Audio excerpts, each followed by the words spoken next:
Some pretty wild things happen in GTA. Today I'm going to cover 10 of the weirdest encounters in the Grand Theft Auto series. Welcome back to GTA Robot, let's get into the video. Number 10, Eddie Lowe hitches a ride. Niko Bellic comes across some pretty strange characters in GTA 4. Undoubtedly the most unhinged of the bunch is Eddie Lowe. Niko can come across the overly friendly Eddie looking to hitch a ride so that he can dispose of a heavy duffel bag. The contents prove to be quite horrific.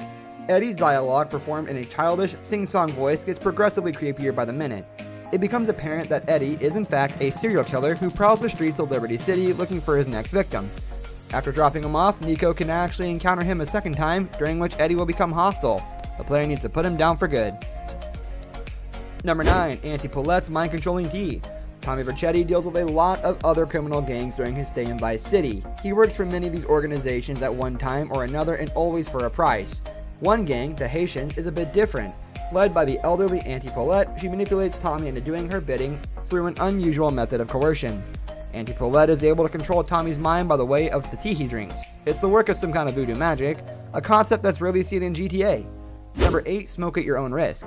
GTA 5 contains various side missions which are given the apt title of Strangers and Freaks.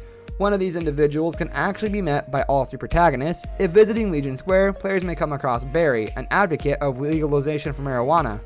He allows the protagonist to test his own special product. Unfortunately for Trevor and Michael, the results are not what they anticipate. Number 7, the Naughty Croupier. Planning the heist of a mob-owned casino is no simple matter. Carl Johnson learns that the hard way and the key to her heart mission in GTA San Andreas. In order to acquire the necessary keycard into the casino, CJ must smooze one of the croupiers. It turns out the croupier is into some rough extracurricular activities. CJ is forced to wear a gimp suit during their special time together in order to win her affection. When her relationship with CJ is high enough, she will hand over the key card. It's all very time consuming, not to mention uncomfortably weird. Number 6, Jeff Harlingford's paranoia. When traveling through the Algonquin neighborhood, Niko may come across a man named Jeff Harlingford. The foul-mouthed neurotic is convinced his wife is cheating on him and will urge Niko to collect some proof. Jeff's wife can be followed to a nearby cafe, where she will engage in an innocent conversation with a male friend. A few days later, Jeff will contact Niko with a little problem. It's revealed that Jeff murdered his wife in a jealous rage and wants Niko to get rid of the evidence. The paranoid maniac can be encountered a final time, where he can be seen spying on his new wife. When Niko refuses to help him, Jeff steps out into traffic and gets hit by a car. Number 5, the Sasquatch Hunter. This is a strange, albeit humorous, encounter that can only be seen when the player reaches 100% completion in GTA 5. While playing as Franklin, the player may come across a semi-crazed hunter searching for the famous Sasquatch. The player is sent to look for the mythical beast and can eventually corner him after he's been wounded. Number 4, witnessing the Mount Gordo ghost. This particular occurrence isn't related to a mission, it actually doubles as a bit of an Easter egg for players who manage to find it. Between the hours of 11 and 12 a.m., a ghost apparition is visible atop Mount Gordo. She wears a white dress and possesses an eerie, petrified look on her face. Number 3, Marty Chunks and the dog food. It's fair to say that Claude does some pretty despicable things in GTA 3. Nevertheless, there are people in Liberty City that are even more cold-blooded than Claude. Marty Chunks, the owner of a popular dog food company, is one such example. He will contact the player through an unmarked payphone outside his factory.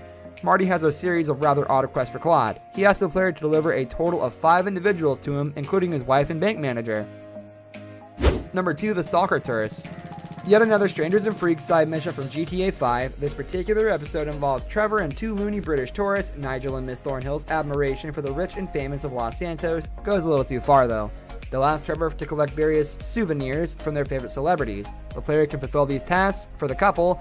Eventually, the 2 elder Brits will force Trevor to actually kidnap a movie star. Number 1, waking up on the railroad tracks. In addition to the side missions, GTA 5 also includes a vast collection of random events. The results of these occurrences can be positive, negative, or completely neutral. This particular event is undoubtedly quite negative. In the outskirts of Blaine County, the player may come across a seemingly abandoned vehicle. When the player goes to investigate the matter, a man will jump out and spring an ambush. The result is that the protagonist will get tasered and lose consciousness. The player will wake up later without his clothes and in the path of an oncoming train. How the protagonist got there and why might be a mystery best left unanswered. This brings us to the end of our video. I hope you enjoyed it. Hit like if you did, and don't forget to subscribe to our channel so you don't miss out on any of our videos in the future. Also watch the 2 videos that are on your screen because I'm sure you'll love them. With that, I'll see you in the next video. So long.